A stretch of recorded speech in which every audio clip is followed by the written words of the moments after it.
Hey everybody, Eric Dorward here with the Spartan Rocketry Club. This is part 3 of our build of the Estes Screamin Mimi.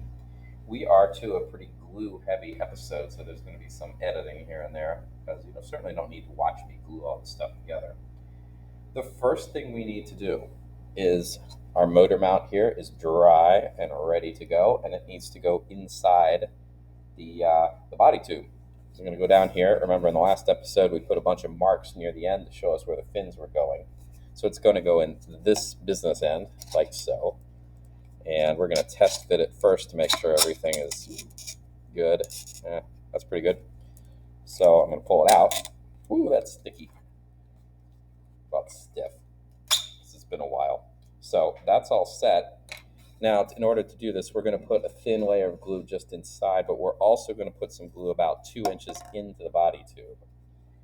The instructions say to use your finger. I am not going to use my finger because we have tools. Those dowels that I cut, this is perfect for this kind of job. And we're going to use this a decent amount today. It would also be nice to have a little bit of a scrap paper or something like that to contain our glue. I usually have a big cut piece of cardboard when I do this at home, but here's an index card. That'll work just fine. So what I'm going to do is I'm going to grab my glue. I'm going to put some down here on the index card. There we go. And that's probably plenty. Then I'm going to use my dowel. I should know about 2 inches. You should probably measure that, but I'm going to estimate it because I've done this many, many times at this point. So I'm going to scoop up some glue on the end of my dowel. I'm going to grab my body tube, and probably won't be able to see this too well, but I'm going to just paint the glue on the inside of the body tube about 2 inches deep. Probably okay with the amount of glue I squeezed out. It'll be close anyway. Just kind of scraping it up. Waste not, want not.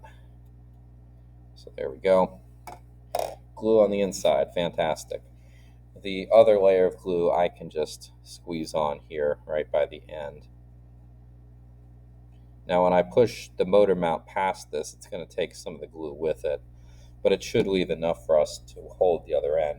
Plus, I can actually, this isn't all that far in, I can put some glue in there.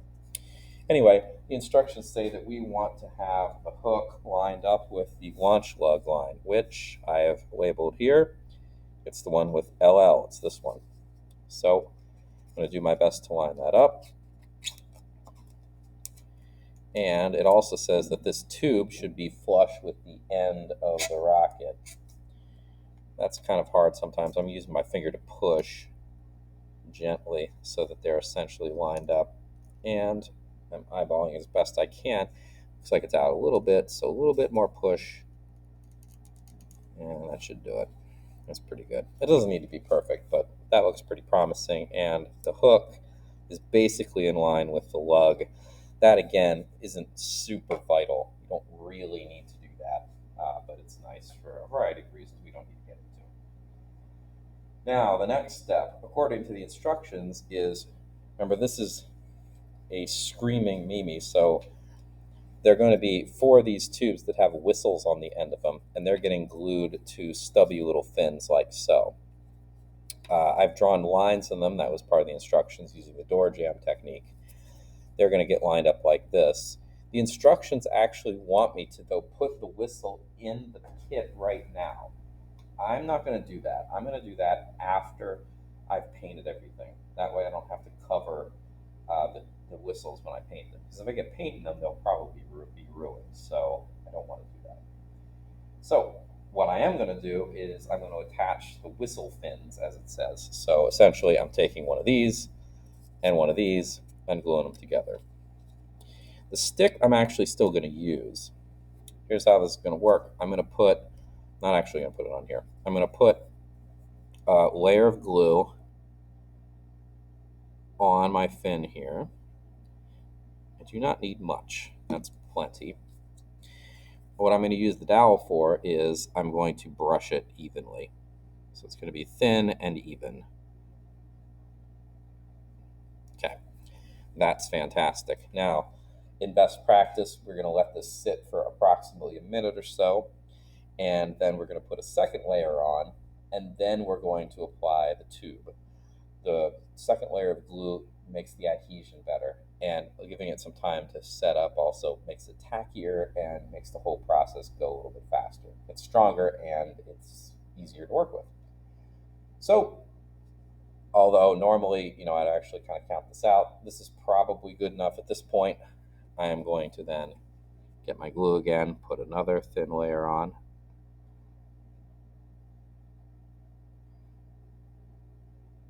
Need to clean the nozzle for the glue here. It's not coming out super evenly. Okay. Use my dowel again to make sure everything's nice and even. And at this point, it'd probably be a good idea to check along the sides to make sure there isn't any oozing out the side. This is in good shape. There isn't a preferred direction for these. I mean, in theory, this is going toward the roof. It doesn't really matter. The next thing I'm going to do is put them together like so. I've got a line, and we want that line to be as centered as possible on the fin as we're attaching it. So it doesn't need to be in the middle. They're approximately the same length. They're not perfectly the same length, but they're close. I'm going to kind of center it a little bit better since my tube does seem to be slightly longer than the fins.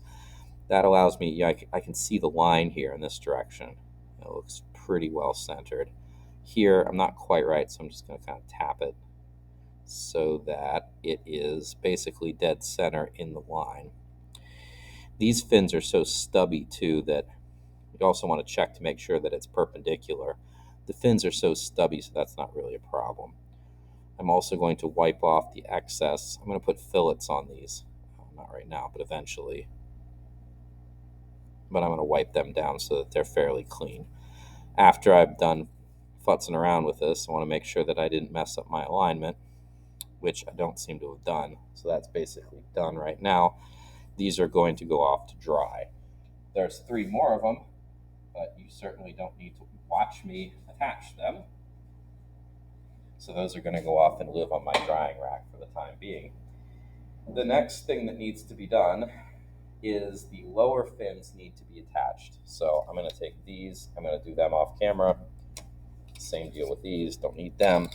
What I do need, though, are the fins and body tube. Now, the fins are going, according to the instructions, flush against the end, down here. So that's pretty easy to deal with. I actually put them a little bit short of the end and then kind of bump them back, because if you put them right on the end, you can't see the line, and then you don't know if you aligned it properly. Also, I was pointing at a whistle fin. I don't want to do that. Remember, the ones with the measurement, those are for the whistle fins because they stick up a bit. This line here is one for the fins, and I need to make sure that I'm actually reading which one I'm looking at. I want the ones that just say L for, I don't remember what the L stood for.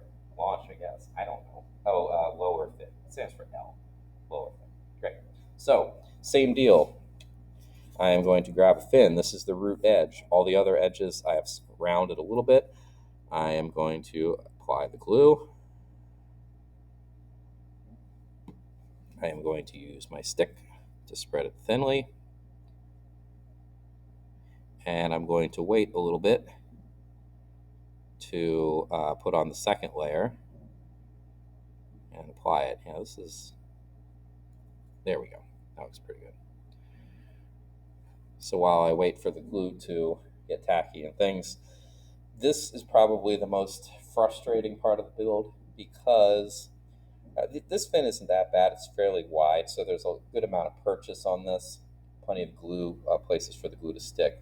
But these things do tend to flop over. It's just a fact of life when you're building, especially if you're not using a jig of any sort. So I'm going to attach this. I'm going to be really careful to hold it in place until I think the glue's fairly steady. And then I'm going to do my best not to bump it, because bumping it would be bad. All right, time for the next bit of glue. And again, we don't want to flood this, because the more glue you have, the longer it'll take to dry. And it's not like more glue in this case is going to be any better at attaching the fin. We don't want that. Oh, I got an email. How exciting. All right, so let's get these out of the way. I need to make sure I'm on the right line. So here's a line for a fin, and I want this to go right flush at the back. So I can see just fine here, and I'm kind of roll it on. It looks like my fin is pretty much centered in the middle down here. And I'm kind of rolling it into contact with the tube and aiming so that the end of it that I can see is right dead in the middle of the line too. That looks pretty promising. Taking it back here, I can actually see a little bit, you probably can't, but I can see a little bit of the line, and I'm going to adjust my fin a little bit to make sure it's dead in the middle. There's a decent amount of excess glue here, but I'm not going to worry about that too much right now because my fin is going to be very, very floppy at the moment. I don't want to be nudging it or doing anything that might cause it to fall over or get bumped out of alignment. I'm not even checking the alignment too much right now to make sure that it's vertical. I will do that momentarily, but kind of looking at my projector that I'm recording this on, it doesn't look too straight. That's okay for now. We can adjust it. We just don't want it to fall over. Having it flop over is very frustrating and very irritating. At this point, it's probably tacky enough so that I can at least clean off the excess glue. And off onto my handy dandy tissue. That goes. Same deal with the other side. Usually one side tends to get gluier. And you don't really need to be too precise about that either because we're going to be adding fillets over the top of that. Now, I did bump it a little bit, so it's slightly off center there, so I'm adjusting it carefully with my thumb here. Now I'm going to check the vertical alignment, which I have to pick it up in order to do. So you can't see, you're just going to have to listen to me. I've got it here. I'm basically looking down the body of it. We don't need this to be perfect either because we're going to check all 4 fins in alignment together before the glue gets really dry. So just having a look, it looks like it's at a right angle, but looks can be deceiving. So there it is. Looks reasonably good for the time being. So that looks like it's pretty much ready for me to let it dry for a little bit while I attach the other fins. I'm obviously not going to attach all the fins while I'm here. The other thing I'm not going to show myself doing is the whistle fins are going to get attached after the blower fins are all dried. And that's the same procedure, so I'm not going to do that again. Basically, I'm going to be finishing the rest of the gluing construction off camera, and by the time I'm back, I should be ready to do pretty much all the final assembly. In fact, I think I'm going to be painting between this video and the next one too. So our final video should just be the incidental construction. Oh, there's one other thing I need to do. I'm gluing, the launch lug needs to go on too. Remember, we marked that off here. It's supposed to be 7 inches from the end. I will be doing that off camera as well. Applying the launch lug, you put glue on, it's just like a fin, except it's even more forgiving, I think, personally. So anyway, next video should be finishing this thing up. How exciting. Thanks for watching, and I will see you in the final installation.